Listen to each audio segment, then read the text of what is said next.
श्याम आणि त्याची कोण आहे आई आहे. बघा प्रश्नात काय दिले, श्यामचे आजचे वय कधी दिलं रे? श्यामचे आजचे वय काय सांगितलं? त्याच्या आईच्या वयाच्या 2/5 पट म्हणजे काय वय? 2/5. शॉर्टकटच बघायचे ना, बरोबर आहे. कसं आहे? 2/5 आहे. 8 वर्षानंतर आपल्याला काय सांगितलं? 8 वर्षानंतर त्याचे वय त्याच्या आईच्या वयाच्या कसं आहे? 1 काय आहे? 2 आहे. मग तुम्हाला शॉर्टकट सांगितली होती. इथं आज म्हणजे काही अंक नाही. आज आणि 8 वर्षानंतर याच्यातली बेरीज किती होणार आहे रे? किती होणार आहे? 8. मग आता इथं 1 आहे, इथं 2 आहे. 1 आणि 2 मधला फरक कितीचा? कितीचा? 1चा.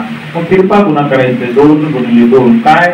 4 आणि 5 गुणिले 1 काय रे? 5. या 5 मध्ये आणि 4 मध्ये फरक कितीचा? 1 न गुणाकार भागाकार केल्यानं काही फरक पडत नाही. x ची किंमत काय आली आपली? मग आता ह्या गुणोत्तराच्या अंकाला कशाने गुणायचे? या 8 ने गुणायचे. गुणोत्तरातला अंक आईचा किती आहे रे? 5. 5 गुणिले 8 बरोबर आईचं आजचं वय किती वर्ष? किती वर्ष? जर तुम्हाला आईचं आजचं वय विचारलं असेल तर 40. जर पूर्वीचं विचारलं तर काय करायचं आपल्याला? मायनस. आणि जर नंतरचं विचारलं तर काय करायचे? प्लस.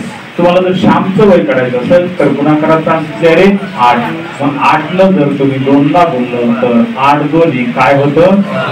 श्यामचं आजचं वय किती वर्ष? किती वर्ष रे? हे असे शॉर्टकट.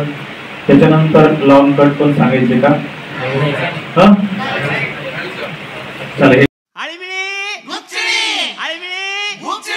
आता कसं वाटतंय? आता कसं वाटतंय?